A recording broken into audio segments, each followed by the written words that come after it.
Imagine two institutions that owe each other money. Settling these mutual debts through simultaneous physical capital transfers creates an immediate operational bottleneck. Every time capital physically moves, it generates explicit transaction costs. It also introduces settlement risk, exposing one party to the danger of transferring their funds while the counterparty fails to deliver. The financial engineering solution to this mechanical problem is known in Islamic finance as set-off, or in Arabic, Al-Muqassah.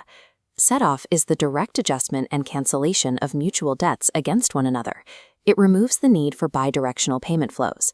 By deploying Al-Muqassah, counterparties transform a physically inefficient capital transfer problem into a clean accounting solution.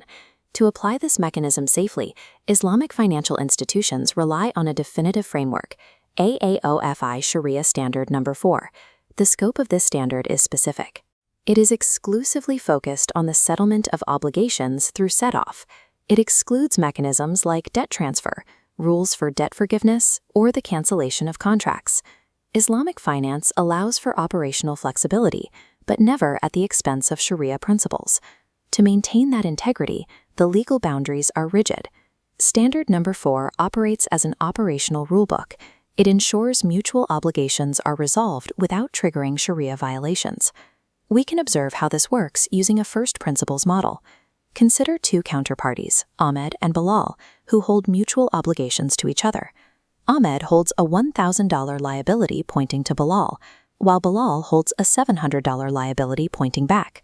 Through mechanical offset, we isolate the overlapping debt. The $700 cancel out. The final position requires no reciprocal exchange, only a single $300 payment remaining. While this baseline mathematics is simple, legally executing it within an Islamic financial institution requires dividing the practice into specific legal typologies. The fundamental power of set-off lies in mathematically reducing a complex two-way transaction into a single net settlement. The first major legal category is mandatory set-off. This mechanism triggers by law or Sharia principle, bypassing the need for a formal agreement between parties. Mandatory set-off is divided into two distinct operational forms, compulsory set-off and set-off on demand.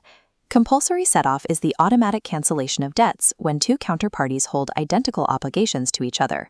For this automatic trigger, parity is required. Both parties must be reciprocal creditors, and debts must perfectly match in type, currency, description, and maturity date. The standard applies negative constraints. Automatic set-off is forbidden if it harms third-party rights, such as a debt pledged as collateral to an outsider. It is also prohibited if it involves any element leading to riba. If the obligations are not identical, we look to the second form, set-off on demand. On-demand set-off occurs when one party holds a stronger legal status, such as their debt being secured by collateral or possessing an earlier payable date. The party with this superior position can unilaterally choose to waive their structural advantages to force the set-off. The other party's consent is unnecessary. Mandatory set-off requires either mathematically perfect obligation parity or the voluntary waiver of a legally superior position. The second major category is contractual set-off. This common mechanism is used in banking because it relies on mutual consent rather than automatic legal triggers. Unlike compulsory set-off, contractual set-off allows counterparties to offset mismatched obligations, including different debt sizes and different currencies. This flexibility introduces a Sharia compliance challenge. Reconciling mismatched cross-currency debts risks violating laws against riba.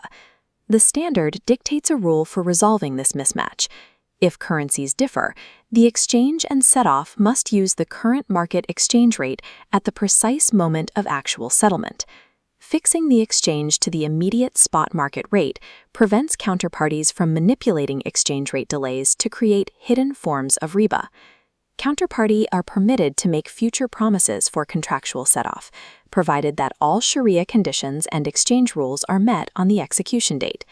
Contractual set-off grants financial institutions operational flexibility, but it requires temporal precision to maintain Sharia compliance.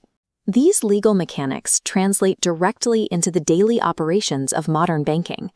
Consider a customer who simultaneously holds financing obligations to a bank while also maintaining cash deposits within that same bank.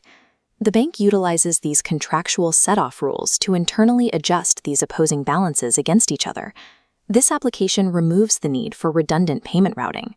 By resolving the balance internally, the institution simplifies the settlement process and manages its obligations without requiring external capital movement. Standard Member 4 provides the specific legal criteria needed to settle these debts. It establishes when obligations are truly equal, how third-party rights are preserved, and how cross-currency transactions must be calculated. It strikes an operational balance. It allows for transaction efficiency while safeguarding the rights of outside third parties and structurally locking out usury. AAOIFI Standard Number 4 demonstrates how Islamic finance merges practical financial solutions with uncompromising Shariah